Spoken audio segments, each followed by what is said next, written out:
Yang saya katakan lagi, memang kalau dikaitkan beliau dengan PSI, ya orang mengatakan, wah ini safari politik, itu sah-sah saja. Sah-sah Karena kan dia bukan pejabat publik sekarang, sekarang udah. ya. Dan itu biaya sendiri ya. Ini perlu dicatat biaya gitu. sendiri, Biaya sendiri sendiri, loh, tidak ada gitu. biaya pemerintah gitu loh. Oke.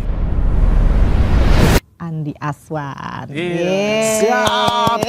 Kita mau ngomongin ini nih. Kata siapa? Kita Selain berat ngomongin soal sebelah. ijazah, kita juga mau ngomongin ini kayaknya Pak Jokowi makin aktif dan makin rajin Lagi ke aktif daerah. bersafari nih Bang kayaknya nih Bang. Kira-kira lagi sibuk apa nih dengan bersafari nih Pak Jokowi ini? Iya. Banyak yang pengen tahu nih. Jadi begini, sejak beliau artinya lengser ya, Ya. dari jabatan beliau sebagai Presiden ke-7 Republik Indonesia, tanggal 20 Oktober 2024, sampai sekarang Ya. banyak sekali masyarakat hadir ya ke rumah beliau. Tidak ada kata libur.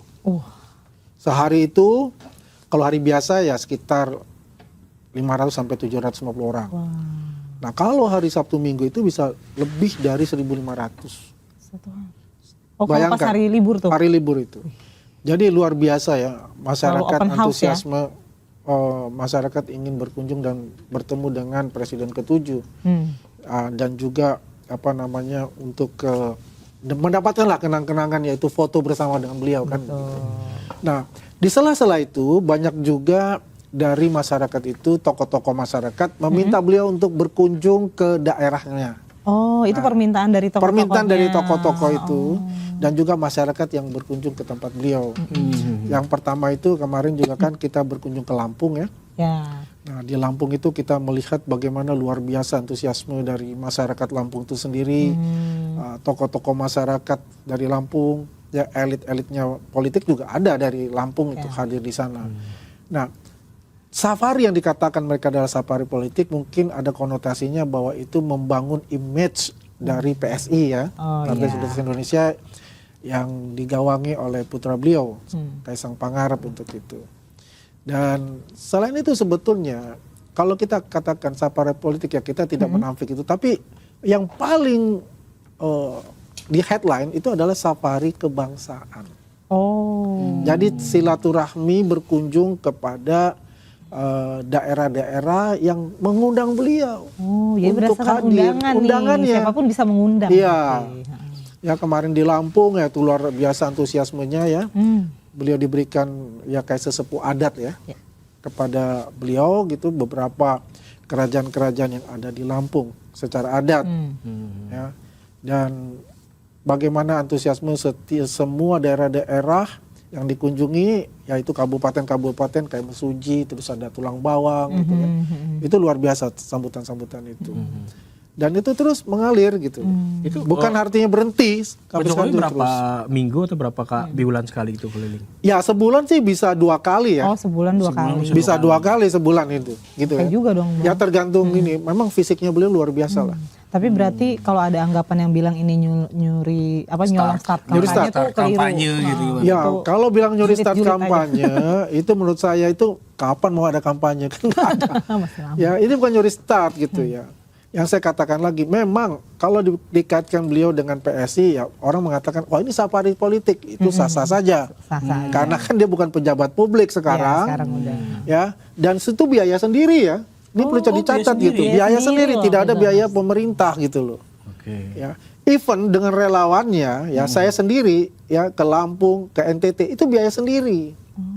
Urunan juga tuh, patungan juga. Nggak ada patungan, kita dari kocek kita sendiri gitu. Masing-masing lah ya. Masing-masing ya.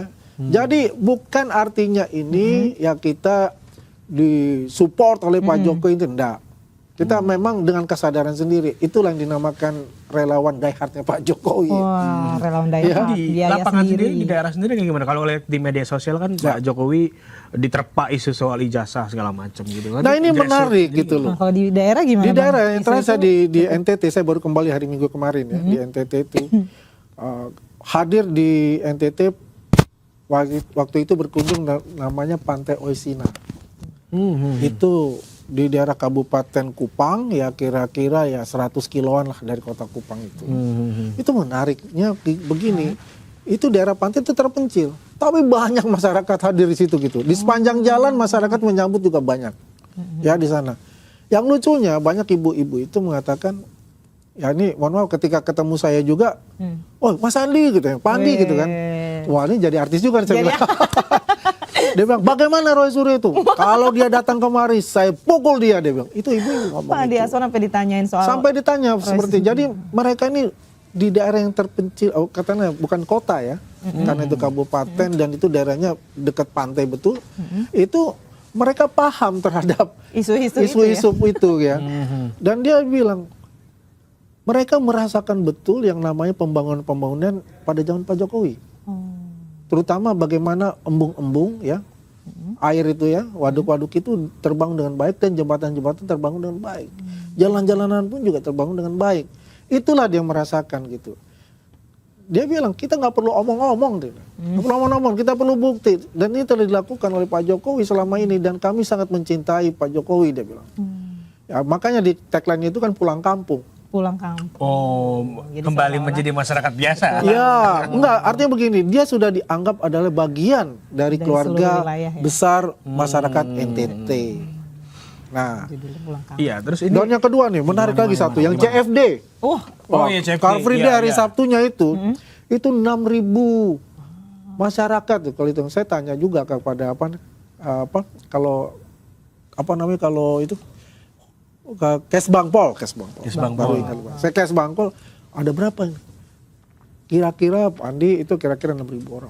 Gila saya bilang. Memang dari titik pertama di gubernur sampai ke ujung itu ke Polda itu penuh dengan antusiasme dari masyarakat. Dan kita hanya bisa berjalan kira-kira 100 meter. Habis itu stuck Nggak bisa apa-apa, itu masyarakat udah mengelilingi semua. Ada yang naik di pohon lah, ada yang ini gitu kan. Ya, akhirnya ya kita nggak bisa bergerak gitu kan, ya Pak Jokowi hanya ya udah mereka yang foto, yang apa gitu kan. Tapi Pak Jokowi nggak masalah dengan fisiknya atau dengan Itulah yang menarik. Ya kesehatan beliau prima, seperti dulu gitu. Itu yang menarik buat saya.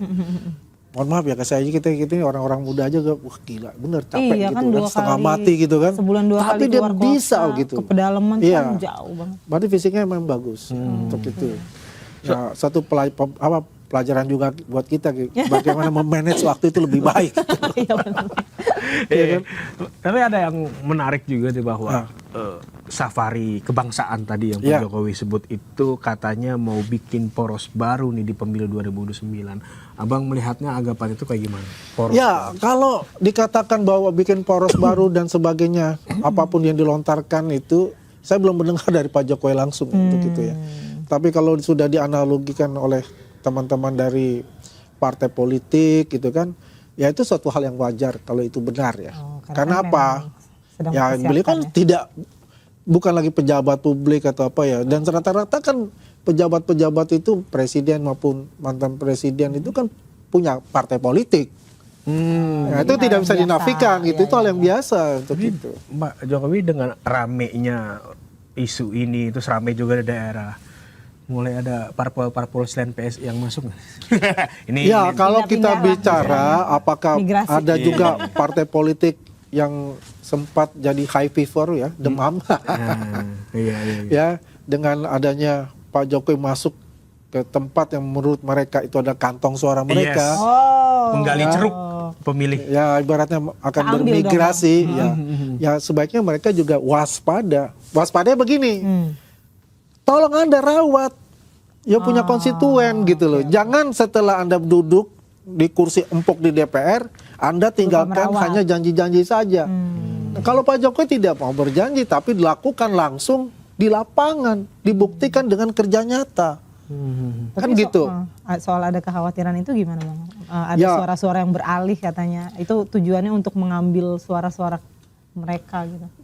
Pak Jokowi tidak ada untuk dalam rangka menarik atau mengambil suara-suara mereka itu bermigrasi ke partai yang ya tertentu misalnya ya. Itu tidak. Emang murni memenuhi undangan. Nah, mereka Pak Jokowi memenuhi undangan dari masyarakat ya. Kemudian bayangkan kan ada namanya bukan penyerahan, pengangkatan sebagai sesepuh. Ya, Raja-Raja Timur kan. Sesepuh ya. Karena jangan karena ya itu ada 8, jadi setiap kabupaten itu punya apa namanya kain model kain ulos itu ya.